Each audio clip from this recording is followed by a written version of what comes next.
स्वागत है आपका एबीपी गंगा में। आप देख रहे हैं 11 की गर्जना और मैं हूं आपके साथ आयुषी नेगी। बुलेटिन की शुरुआत बड़ी खबर के साथ करेंगे। तवांग में भारत और चीनी सैनिकों में झड़प का मामला। रक्षा मंत्री राजनाथ सिंह लोकसभा और राज्यसभा में आज जवाब देंगे। लोकसभा में दोपहर 12 बजे रक्षा मंत्री राजनाथ सिंह जवाब देंगे। राज्यसभा में रक्षा मंत्री दोपहर 2 बजे जवाब देंगे। 9 दिसंबर को तवांग में भारत और चीन सैनिकों में झड़प हुई थी। इससे पहले रक्षा मंत्री राजनाथ सिंह ने आज तीनों सेनाओं के प्रमुखों से मुलाकात की है। रक्षा सचिव और विदेश सचिव भी मीटिंग में मौजूद रहे। तो आज का सत्र का दिन काफी खास रहने वाला है। तवांग में भारत और चीनी सैनिकों में जो झड़प का मामला था उस पर रक्षा मंत्री राजनाथ सिंह आज दोनों सदनों में यानी कि लोकसभा और राज्यसभा में जवाब देंगे। लोकसभा की बात की जाए तो लोकसभा में दोपहर 12 बजे जवाब देंगे राजनाथ सिंह और राज्यसभा में दोपहर 2 बजे रक्षा मंत्री राजनाथ सिंह इस पूरे मामले पर जवाब देंगे। आपको बता दें कि 9 दिसंबर को तवांग में भारत और चीन सैनिकों में झड़प हुई थी और इससे पहले रक्षा मंत्री राजनाथ सिंह ने आज तीनों सेनाओं के प्रमुखों से भी मुलाकात की है। तो पूरा मामला क्या है ये पॉइंट्स के जरिए आपको समझाते हैं। अरुणाचल में भारत और चीन के सैनिकों के बीच झड़प हुई थी और झड़प में दोनों देशों के सैनिकों के घायल होने की खबर थी। 9 दिसंबर को रात में तवांग के करीब दोनों सेनाओं के बीच में ये झड़प हुई थी। लाइन ऑफ एक्चुअल कंट्रोल के पास झड़प की खबर है। इधर भारत के 6 जवानों के घायल होने की खबर भी मिली थी और झड़प में चीन के 30 सैनिक घायल हुए थे। चीन के कई सैनिकों की हड्डियां भी टूटी। 600 चीनी सैनिकों ने घुसपैठ की कोशिश की थी और कंटीले, लाठी डंडे और इलेक्ट्रिक बैटल से ये सब लैस थे। भारतीय जवानों का चीन को मुंहतोड़ जवाब उस वक्त दिया गया था। तो ये पूरा मामला था। किन पॉइंट्स पर आज रक्षा मंत्री राजनाथ सिंह यहां पर जवाब देने वाले हैं। 9 दिसंबर का ये पूरा मामला है जहां दोनों सेनाओं के सैनिकों के बीच में झड़प हुई थी। घुसपैठ की कोशिश की जा रही थी जिसका भारत की तरफ से मुंहतोड़ जवाब दिया गया था। जानकारी ये मिल रही है कि 30 से ज्यादा जो चीनी सैनिक हैं वो इस पूरे मामले में घायल हुए थे, बल्कि भारतीय जवानों की संख्या 6 थी और इसी को लेकर लगातार विपक्ष सवाल उठा रहा था सरकार पर और माना यह जा रहा है कि आज इसी पूरे मामले को लेकर दोनों सदनों में यानी कि लोकसभा और राज्यसभा में रक्षा मंत्री राजनाथ सिंह जवाब देंगे। 12 बजे दोपहर 12 बजे रक्षा मंत्री राजनाथ सिंह लोकसभा में जवाब देंगे, जबकि दोपहर 2 बजे राज्यसभा में जवाब देने का कार्यक्रम है रक्षा मंत्री राजनाथ सिंह का। इससे पहले तीनों जो सेनाओं के प्रमुख हैं उनसे भी रक्षा मंत्री राजनाथ सिंह ने मुलाकात की है। तो 600 जो चीनी सैनिक थे उन्होंने घुसपैठ की कोशिश की थी जिसका भारत की तरफ से मुंहतोड़ जवाब दिया गया था। लगातार जो विपक्ष था कहीं ना कहीं इस पूरे मामले को लेकर सवाल भी उठा रहा था और आज वो दिन है जब दोनों सदनों में रक्षा मंत्री की तरफ से इस पूरे मामले पर जवाब पेश किया जाएगा। तो आपको बता दें कि संसद का शीतकालीन सत्र चल रहा है और काफी लंबा यह सत्र रहने वाला है। 23 दिन का सत्र और इसमें आज का दिन भी काफी खास रहने वाला है क्योंकि रक्षा मंत्री राजनाथ सिंह आज जो 9 दिसंबर को झड़प हुई थी दोनों देशों के बीच में उस पर जवाब देंगे। तो अरुणाचल में भारत चीन के सैनिकों के बीच हुई झड़प पर बसपा प्रमुख मायावती ने ट्वीट करके घटना को दुखद बताया है, लेकिन भारतीय सेना की बहादुरी की भी तारीफ की है। मायावती ने अपने ट्वीट में लिखा है कि अरुणाचल प्रदेश के तवांग सेक्टर में भारत और चीन की सेना के बीच खूनी संघर्ष और उसमें कई सैनिकों के घायल होने की खबर अति दुखद और चिंतनीय है। यूक्रेन युद्ध के परिणामों से पीड़ित एवं सहमी दुनिया में भारत चीन सेना के बीच नए संघर्ष पर तुरंत कूटनीतिक तरीके से काबू पाना जरूरी है। भारतीय सेना ने चीन के साथ ताजा मामले में भी एक बार फिर जैसे को तैसा मुंहतोड़ जवाब देकर अपनी प्रसिद्धि के अनुरूप कार्य किया है, जो कि काफी सराहनीय है। अब सरकार की जिम्मेदारी है कि अपनी कूटनीतिक कुशलता का परिचय दे और यही देश को उम्मीद है। अपनी इंटेलिजेंस को भी और मजबूत बनाना होगा।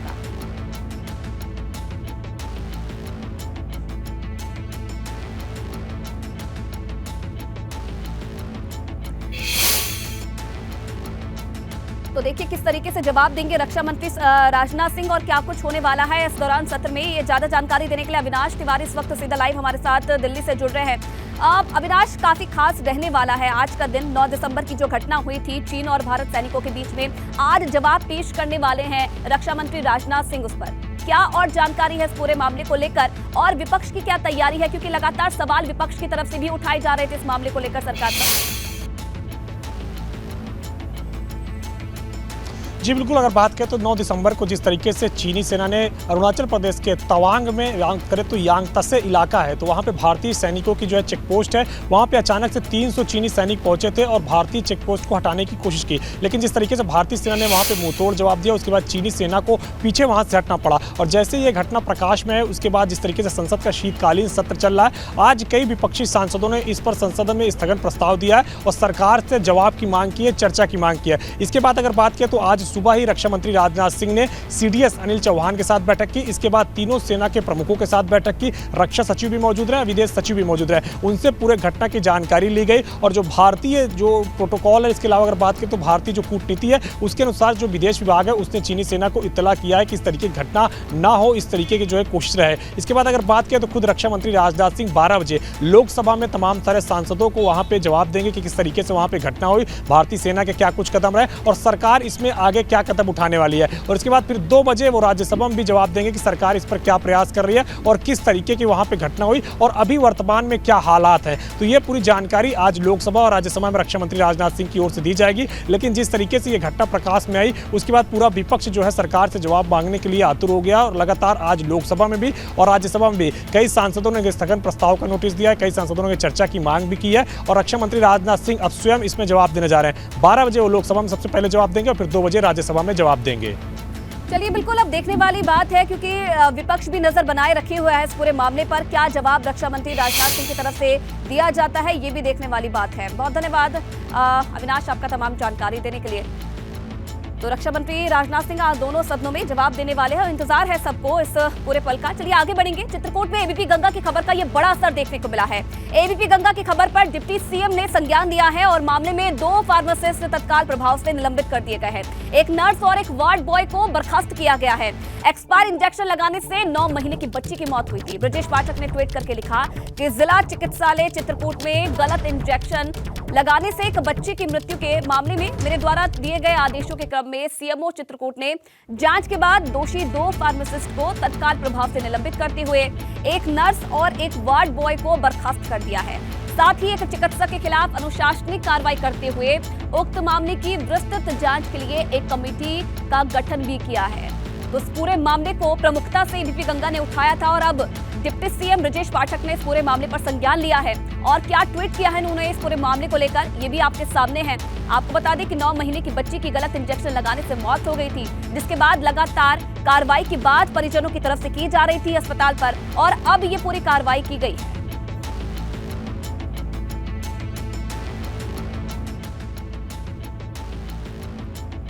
और अब वाराणसी से बड़ी खबर आपको बता दें, आज एशिया के सबसे पुराने बार एसोसिएशन का चुनाव होना है। अध्यक्ष, उपाध्यक्ष, महामंत्री समेत कई पदों पर चुनाव होंगे।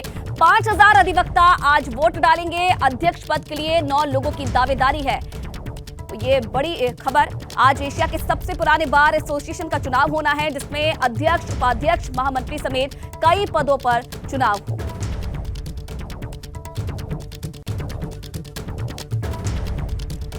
और चलिए, क्या तैयारी है चुनाव को लेकर, नीतीश इस खबर पर और ज्यादा जानकारी के लिए हमारे साथ जुड़ रहे हैं। नीतीश, आज बार एसोसिएशन का चुनाव होना है, क्या तैयारी है, कितने उम्मीदवार है और कितना उत्साह जो अधिवक्ता है उनमें देखने को मिल रहा है चुनाव को लेकर? देखिए, चुनाव की प्रक्रिया शुरू हो गई है और इस वक्त मैं जिस बिल्डिंग में मौजूद हूँ, बनारस बार की ये बिल्डिंग है और यहाँ पर चुनाव की प्रक्रिया यहाँ पर शुरू हो चुकी है। आप देखिए, यहाँ पर जो भी अधिवक्ता यहाँ पर आ रहे हैं, पहले यहाँ पर अपने बैठ के और पेपर को फिल करने के साथ ही यहाँ पर आगे आकर अपनी वोटिंग कर रहे हैं। और इधर देखिए, ये देखिए, ये जो मूल लोग हैं वहाँ पर बैठे हुए हैं और इसके साथ ही इस बार के जो अभी निवर्तमान अध्यक्ष हैं उनसे भी हम बातचीत करेंगे और हम जानेंगे कि आखिर ये बार सबसे पुराना बार क्यों है और इस बार के जो चुनाव की प्रक्रिया है वो क्या होती है। अध्यक्ष जी जरा नीचे आ जाए। हम आपसे कुछ जानना चाहेंगे कि ये बार, बनारस बार कहा जाता है कि एशिया का सबसे पुराना बार है, तो क्यों है, इसका इतिहास क्या है? चलते चलते बातचीत भी करते हैं और इस बार की स्थापना सन 1842 ईस्वी में हुई। मकबूल आलम रोड जो आप देख रहे हैं, मकबूल आलम रोड, इसके फाउंडर मेंबर मकबूल साहब हुआ करते थे, जिनके नाम से अभी भी रोड है वो। ये लोग, मतलब ये इतनी प्रतिष्ठित बार रही है ये बनारस ही नहीं, यूपी नहीं, हिंदुस्तान नहीं, एशिया का सबसे प्राचीनतम बार है। अध्यक्ष, उपाध्यक्ष, महामंत्री, इसके अलावा कौन कौन से पद हैं यहाँ? कोषाध्यक्ष और आय व्यय निरीक्षक। अब तक कितने वोट पड़े?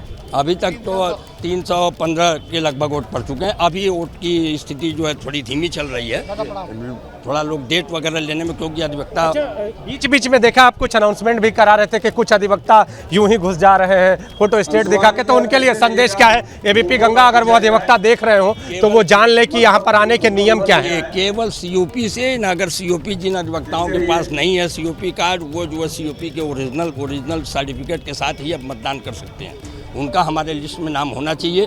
अगर उनके पास सीओपी कार्ड और सीओपी का वो है सर्टिफिकेट, और किसी कारणवश अगर उनका छूटा हुआ है तो सारे टेबल लगे हुए हैं, उस पर उनको सुधार करके उनको मताधिकार देने का राइट है, लेकिन फोटो स्टेट पे कोई राइट नहीं दिया जा रहा है। अध्यक्ष पद के लिए कितने लोग दावेदारी कर रहे हैं? अध्यक्ष पद के लिए कुल जो है लगभग 9 की संख्या बताई जा रही है, 5 की प्रबल दावेदारी है ऐसा कहा जा रहा है। लेकिन ये जो टेबल लगे हैं, पूरी चुनाव प्रक्रिया यहाँ पर पूरी तरह से, जिस तरह से हम आम चुनाव में, विधानसभा चुनाव में, अगर नगर निकाय चुनाव की बात करें तो वहाँ इस तरह की प्रक्रियाएं हम देखते हैं कि लोग टेबल लगा के जो ये इनके जो सिंबल है, जिनके नाम है, तो ये नाम और सिंबल का क्या है? कैसे आप लोग जानते हैं कि किनको वोट करना है? जीवियों का चुनाव है, बहुत ही कायदे से और बहुत सिस्टमेटिक ढंग से करवाना पड़ता है।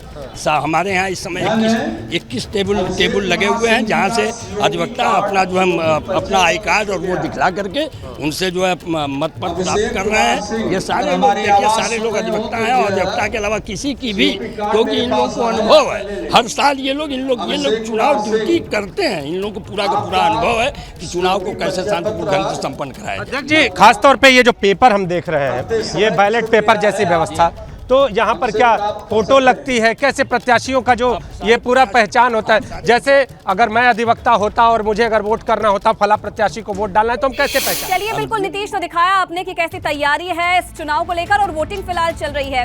बहुत धन्यवाद आपका तमाम जानकारी देने के लिए। और चलिए आगे बढ़ी के कानपुर से बड़ी खबर आपको बता दें, शिक्षकों ने रिटायर्ड टीचर को पीटा। कॉलेज में अनुशासन देखने के लिए रिटायर्ड टीचर को तैनात किया गया था, और सीसीटीवी में कैद हुई मारपीट की वारदात। चमनगंज थाना क्षेत्र का ये पूरा मामला बताया जा रहा है। सीसीटीवी फुटेज भी सामने आया है, जिसमें जो ये मारपीट की वारदात है, ये कैद हो गई। यार, आप देखिए कैसे इस रिटायर्ड कर्मचारी के साथ मारपीट की जा रही है। कॉलेज में अनुशासन को देखने के लिए इस टीचर को तैनात किया गया था, लेकिन शिक्षकों ने ही इस रिटायर्ड टीचर की पिटाई कर दी। अब क्या वजह रही है इस मारपीट के पीछे, इस पिटाई के पीछे, ये तो अभी सामने नहीं आया है। लेकिन देखिए, ये पूरी मारपीट जो है पास ही लगे सीसीटीवी कैमरे में कैद हो गई है। कैसे ये 2 से 3 लोग हैं जो इस टीचर की जमकर पिटाई कर रहे हैं। कानपुर का ये मामला है। रिटायर्ड टीचर बताए जा रहे हैं जिनकी मारपीट जिनसे की जा रही है, और अनुशासन को देखने के लिए, कॉलेज में अनुशासन बना रहे, इसके लिए इन्हें तैनात किया गया था, लेकिन इनकी पिटाई कर दी।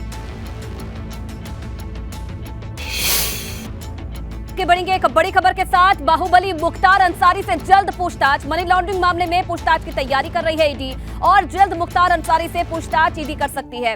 कस्टडी में लेकर मुख्तार से पूछताछ होगी, और मुख्तार अंसारी के खिलाफ प्रोडक्शन वारंट है। बांदा जेल में इस वक्त मुख्तार अंसारी बंद है। 15 दिसंबर को मुख्तार अंसारी की पेशी होनी है। मनी लॉन्ड्रिंग केस में ये पेशी होगी, और 2 हफ्ते की कस्टडी और ईडी की तरफ से मांगी जा सकती है।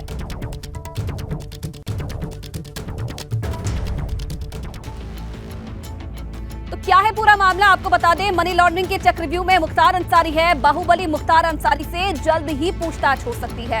मनी लॉन्ड्रिंग मामले में ईडी पूछताछ की तैयारी कर रही है, और जल्द ही मुख्तार अंसारी से तमाम सवालों को लेकर पूछताछ कर सकती है ईडी। कस्टडी में लेकर मुख्तार से पूछताछ होगी। मुख्तार अंसारी के खिलाफ प्रोडक्शन वारंट जारी है, और बांदा जेल में इस वक्त मुख्तार अंसारी बंद है। 15 दिसंबर को मुख्तार अंसारी की पेशी भी होनी है, उससे पहले पूछताछ हो सकती है, और मनी लॉन्ड्रिंग केस में ये पेशी होगी। 2 हफ्ते की कस्टडी की और मांग ईडी की तरफ से की जा सकती है। तो मुख्तार अंसारी की जो मुश्किलें हैं लगातार बढ़ती जा रही है। इस वक्त बांदा जेल में बंद है, लेकिन ईडी की तरफ से 2 हफ्ते की कस्टडी और मांगी जा सकती है। इससे पहले पूछताछ होगी कस्टडी में लेकर मुख्तार अंसारी से।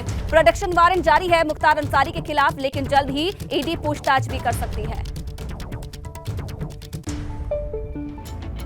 और चलिए अब आपको लाइव तस्वीरें दिखाएंगे मथुरा से, जहां इस वक्त सीएम योगी आदित्यनाथ पहुंचे हैं, और ये आप सीधी लाइव तस्वीरें देख रहे हैं। श्री कृष्ण जन्मस्थली से ये तस्वीरें हैं, जहां पूजा अर्चना करेंगे सीएम योगी आदित्यनाथ। तो जब भी मथुरा के दौरे पर रहते हैं, ये देखिए तस्वीरें आप देख रहे हैं, इस वक्त विशेष पूजा अर्चना सीएम योगी आदित्यनाथ की तरफ से की जा रही है। जब भी मथुरा के दौरे पर रहते हैं तब यहाँ पहुंचते हैं और विशेष पूजा अर्चना सीएम योगी आदित्यनाथ की तरफ से की जाती है। तो देखिए मथुरा में अपने दिन की शुरुआत कैसे करी है सीएम योगी आदित्यनाथ ने। श्री कृष्ण जन्मस्थली पहुंचे हैं और यहां पर पूजा अर्चना कर रहे हैं। आज मथुरा वासियों को कई बड़ी जो सौगातें हैं वो देने वाले हैं सीएम योगी आदित्यनाथ। तो नगर निकाय के चुनाव में अब कुछ ही वक्त बाकी है, लेकिन उससे पहले तैयारी भाजपा की तरफ से कर ली गई है और खुद इस बार जो जिम्मा है वो मुख्यमंत्री योगी आदित्यनाथ ने संभाला है। आज मथुरा के दौरे पर है और अपने दिन की शुरुआत उन्होंने श्री कृष्ण जन्मभूमि स्थल पहुंचकर पूजा अर्चना से की है। और इसी के साथ साथ कई जो परियोजना हैं, कई जो योजना हैं, उनका लोकार्पण भी आज सीएम योगी आदित्यनाथ की तरफ से किया जाएगा। ये लाइव तस्वीरें आप देख रहे हैं। मथुरा वासियों को आज कई सौगातें भी देने वाले हैं। कितने विभागों की योजनाएं हैं? 14 ऐसे विभाग हैं जिनकी योजनाएं हैं, जिनकी सौगात देंगे सीएम योगी आदित्यनाथ।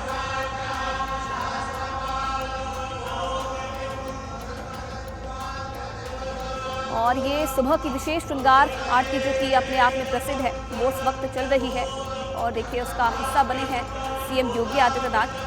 तो ये तस्वीरें भी आप देख रहे हैं, अपने आप में भव्य तस्वीर ये है। जब भी मथुरा के दौरे पर रहते हैं यहाँ आना कभी नहीं भूलते हैं सीएम योगी, और आज भी जब मथुरा के दौरे पर हैं कई सौगातें देने वाले हैं मथुरा वासियों को। उससे पहले श्री कृष्ण जन्मभूमि स्थल पहुंचे हैं, दर्शन पूजन कर रहे हैं और उसके बाद प्रबुद्ध सम्मेलन में भी शिरकत करेंगे जहां संबोधित करेंगे सीएम योगी। लेकिन उससे पहले ये सीधी तस्वीरें इस वक्त आप मथुरा से देख रहे हैं। तो नगर निकाय चुनाव की तैयारी में जुट चुके हैं सीएम योगी आदित्यनाथ। खुद जिम्मा उन्होंने संभाला है इस बार नगर निकाय चुनाव का। और देखिए कैसे मथुरा वासियों को आज तमाम सौगातें भी देंगे। लेकिन उससे पहले ये तस्वीरें आप देख रहे हैं लाइव श्री कृष्ण जन्मभूमि से, जहां इस वक्त सीएम योगी आदित्यनाथ की तरफ से विशेष दर्शन पूजन किया जा रहा है। श्रृंगार आरती जो कि अपने आप में काफी प्रसिद्ध है, ये आप तस्वीरों में देख सकते हैं किस तरीके से श्रृंगार आरती इस वक्त चल रही है। जो वहाँ के महंत हैं वो सीएम योगी आदित्यनाथ को पूजा अर्चना करवा रहे हैं और कोशिश ये भी की जाती है सीएम की तरफ से कि जब भी यहाँ आए जो वहाँ के लोग हैं उनकी समस्याओं को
ये विशेष पूजा समाप्त अब हो गई है और अब आगे की तरफ बढ़ेंगे सीएम योगी आदित्यनाथ।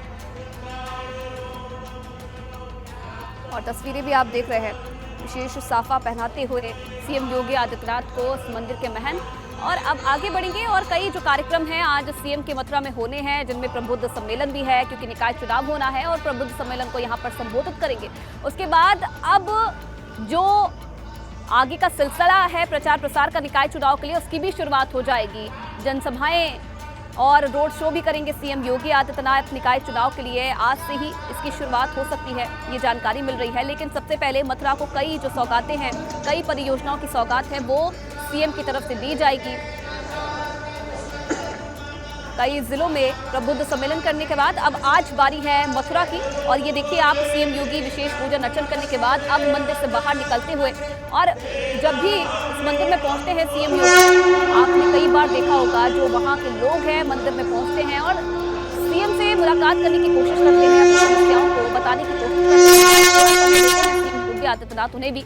और लेकिन ये तस्वीरें आप देख रहे हैं परिक्रमा करते हुए अब सीएम योगी आगे बढ़ रहे हैं अपने और कार्यक्रमों की तरफ। यहाँ से माना जा रहा है कि प्रबुद्ध सम्मेलन में जाएंगे और वहां प्रबुद्ध सम्मेलन को संबोधित करेंगे और सम्मेलन से ही कई जो सौगातें हैं वो मथुरा वासियों को आज सीएम योगी आदित्यनाथ की तरफ से दी जाएगी। तो 84 ऐसी योजनाएं हैं जिनका लोकार्पण आज सीएम की तरफ से किया जाएगा।